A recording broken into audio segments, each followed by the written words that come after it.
Narito ang buong kwento na nirewrite sa Filipino, Tagalog, ng natural at emosyonal, nang hindi nagdagdag o nagbago ng kahulugan, detalye, o estilo, pareho pa rin ang dating haba at daloy.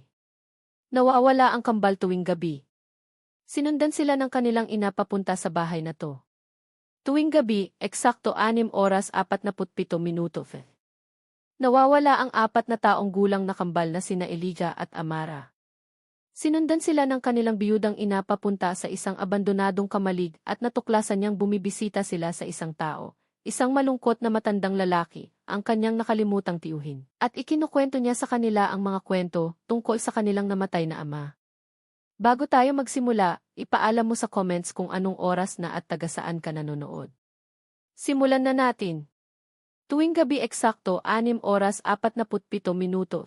Hindi 6:45 minuto, hindi 6:50 minuto, kundi talagang 6:47 minuto. Lulusot sa likod pinto ang 4 na taong gulang na kambal na sina Elijah at Amara at mawawala. Napansin ng kanilang ina na si Grace ang pattern na 3 linggo na ang nakalipas. Noong una, hindi niya pinansin. Naglalaro ang mga bata, nag-i-explore, pero kinabahan siya sa sobrang tumpak na oras araw-araw. At babalik sila eksaktong 30 minuto pagkatapos. Madumi ang paa nila, ngiti sa mukha, at may iba pa. Isang bagay na nagpapahigpit sa dibdib ni Grace. Kapayapaan. Ang mga anak niya, na naging balisa at madaling dumikit mula nang mamatay ang ama nila 8 buwan na ang nakaraan, ay umuwi ng payapa. Saan kayo pupunta? Tanong ni Grace noong unang linggo. Lumuhod siya para magkatinginan sila, tinitingnan ang mga mukha nila. Naglalaro lang, Mama, sagot ni Amara, ang kanyang mga tirintas na nakakabit sa ilaw ng beranda. Sa labas, dagdag ni Elijah, masinigpitan ang hawak sa kamay ng kapatid. Hindi na sila nagsalita pa, at si Grace, na nalulunod sa sariling lungkot, nagtatrabaho ng 2 trabaho para lang may ilaw sa bahay, ay pagod na para pilitin pa. Pero sa ika-22 gabi, may nabali sa loob niya. Mula sa bintana ng kusina, pinanood niya si Elijah na nakaputing t-shirt at denim overalls, yung parehong binili ng ama niya, at hinawakan ang kamay ng kapatid. Si Amara naman, naka-pink checkered shirt na pinipilit niyang isuot kahit maliit na para sa kanya, hinigpitan din ang hawak. Ang liit nila, ang babasagin, ang mag-isa sa kanilang mundo ng kambal. Kinuha ni Grace ang cardigan, yung cardigan ni Marcos na amoy pa rin niya kapag isinubsob niya ang mukha, at sinundan sila.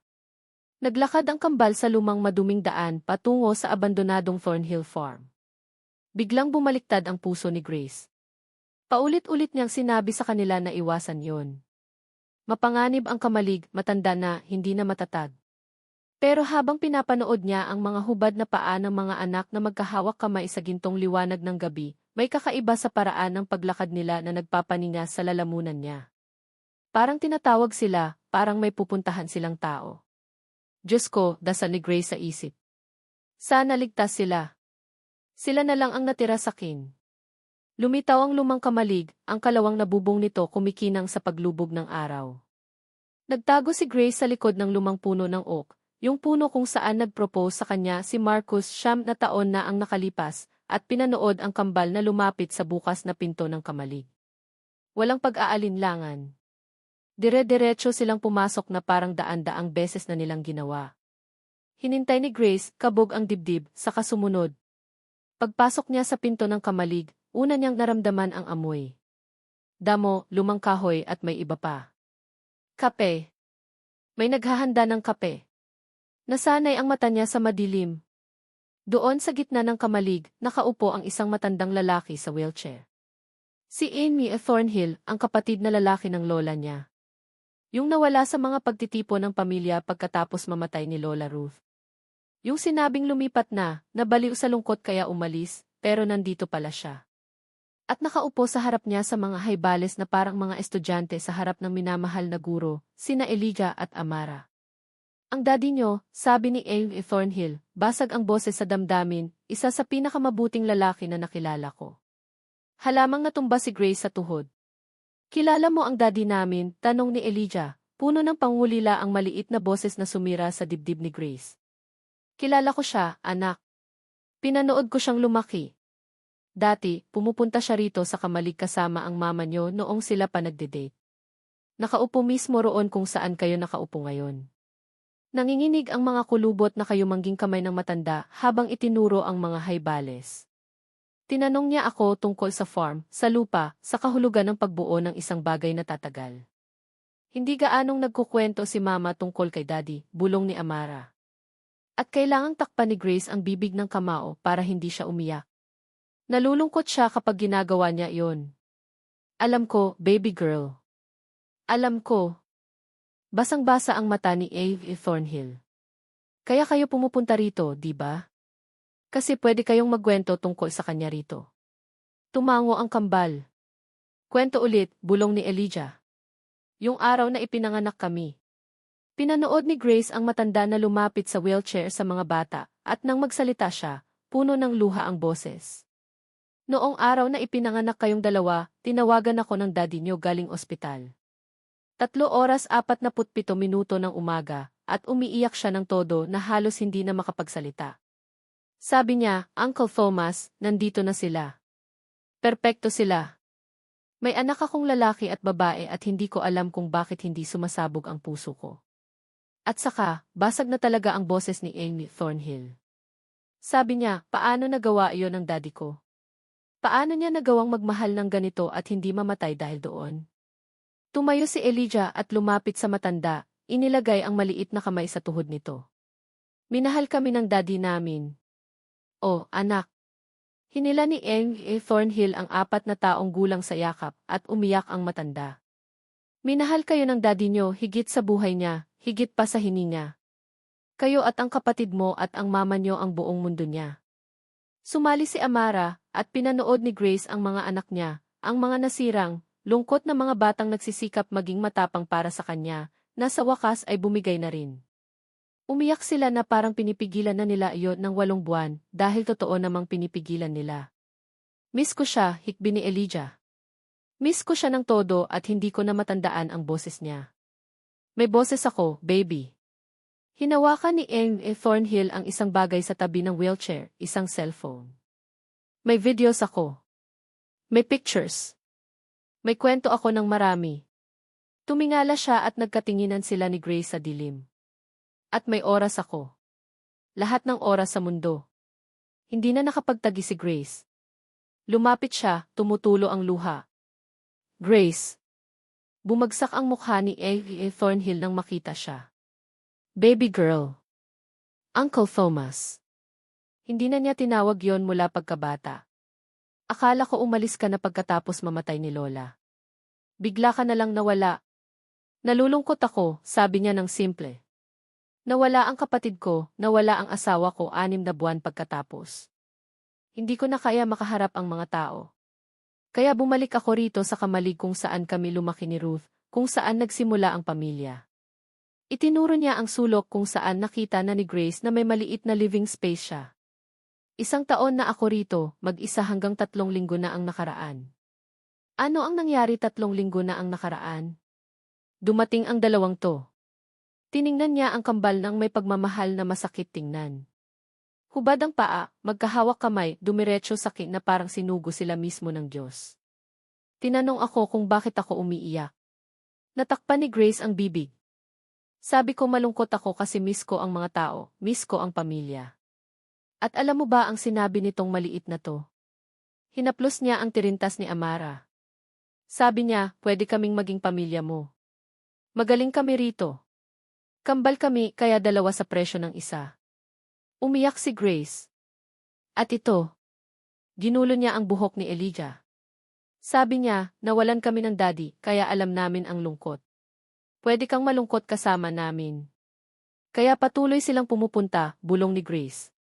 Araw-araw eksakto 6:47. Dahil sabi ko sa kanila, pinakamaganda ang liwanag sa oras na yon. Noong bata pa kami ni Lola Ruth, pumupunta siya rito sa oras na iyon. Nakaupo roon at pinapanood namin ang paglubog ng araw sa mga puwang. Itinuro niya at nakita ni Grace ang paraan ng pagpasok ng gintong liwanag, nagliliwanag ang alikabok na parang magic. Binigyan ako ng buhay ulit ng kambal mo rito sa Kamalig, binigyan mo ako ng buhay ulit. Humiwalay si Elijah kay Thornhill at tumakbo kay Grace, yumakap sa mga binti niya. Sorry hindi namin sinabi sa'yo, Mama, pero may mga kwento si Uncle Thomas tungkol kay Daddy. Tunay na kwento. At hindi siya umiiyak kapag ikinukwento, hindi tulad mo. Ang inosenteng katotohanan na iyon ay sumira kay Grace. Baby, ako di. Lumuhod siya, hinila ang kambal sa yakap. Pasensya na. Pasensya na't napadama ko sa inyo na hindi pwede pag-usapan si Daddy. Sinusubukan ko lang ayaw kong masaktan kayo. Pero nasasaktan kami, Mama, sabi ni Amara. At ang karunungan ng 4 na taong gulang ay nakakabagabag. Nasasaktan kami araw-araw. Sabi ni Uncle Thomas okay lang yon. Sabi niya hindi nagtitigil ang pagmamahal kahit pumunta na ang isang tao sa langit. Tumingala si Grace sa matanda, sa tiyuhin na nakalimutan niya. Sa kapamilya na nag-iisa sa kamalig, nagdadalamhati sa sariling pagkalugi, pero naging eksakto ang kailangan ng mga anak niya. Bakit hindi niyo sinabi sakin? Tanong niya sa kambal. Bakit itinago niyo to? Kasi sabi ni Uncle Thomas di. Tumingin si Elijah sa matanda para humingi ng pahintulot. Lumapit sa wheelchair si Kimmy Thornhill. Hiningi ko sa kanila na itago muna kasi gusto kong malaman kung talagang gusto nilang pumunta rito, hindi dahil pinilit sila. Tiningnan niya ang kambal ng basa ang mata. Dumating sila mag-isa araw-araw dahil kailangan nila ng makakausap tungkol sa daddy nila.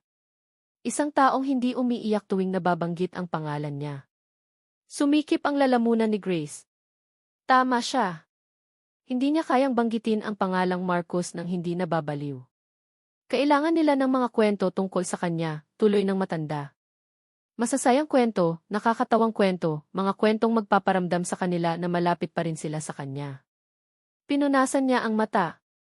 At kailangan ko rin sila ng todo. Mag-isa ako rito sa kamalig, Grace, talagang mag-isa, handa nang sumuko sa lahat. Hanggang dumating sila, sabi ni Elijah ng mayabang. Hanggang dumating kayo, sang-ayon ni A. Thornhill, nanginginig ang boses. 2 hubad na paa na anghel na pumasok rito at nagdala ng buhay pabalik. Iniligtas niyo ako, mga baby. Totoo iyon.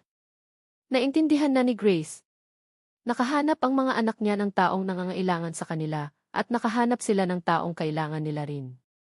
Tinutulungan namin ang isa't isa na hindi gaanong malungkot, paliwanag ni Amara ng simple.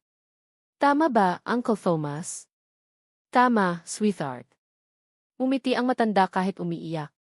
Tinutulungan natin ang isa't isa na maalala ang mga taong mahal natin at nakakabawas ng kaunti ang sakit ng pag-miss.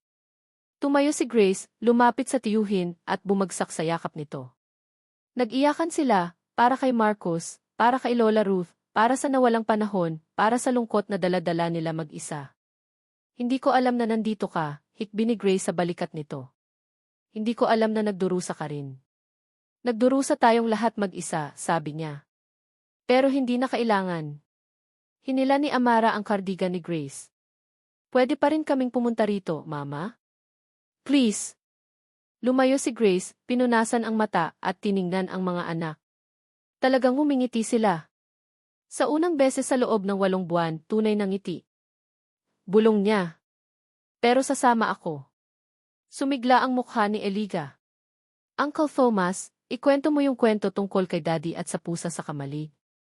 At yung tungkol noong tinanong niya kung pwede niyang pakasalan si Mama, dagdag ni Amara. Tumawa si Amy Thornhill, isang kalawang na tawa na unti-unting lumakas. Ikukwento ko lahat ng kwento ko. Marami tayong oras.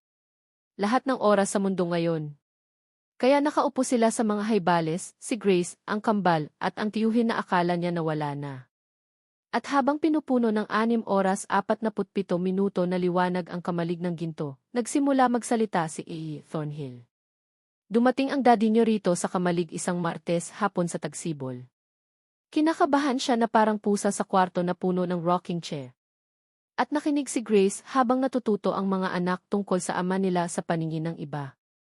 Pinanood niya ang mga mukha nilang sumisilaw sa tuwa sa bawat bagong detalye, bawat nakakatawang sandali, bawat piraso ni Marcos na maaring hawakan pa nila. Sa unang beses mula sa libing, naramdaman ni Grace ang isang bagay bukod sa nakakadurog na lungkot. Naramdaman niya ang pag-asa. Kung hinawakan ng kwentong ito ang puso mo, like, comment, at subscribe para sa marami pang heartwarming na kwento. Sabihin mo nga, nakapag-reconnect ka na ba sa kapamilya na akala mo nawala na? Minsan, ang mga taong pinakakailangan natin ay naghihintay lang na makita. I share ang kwento mo sa baba.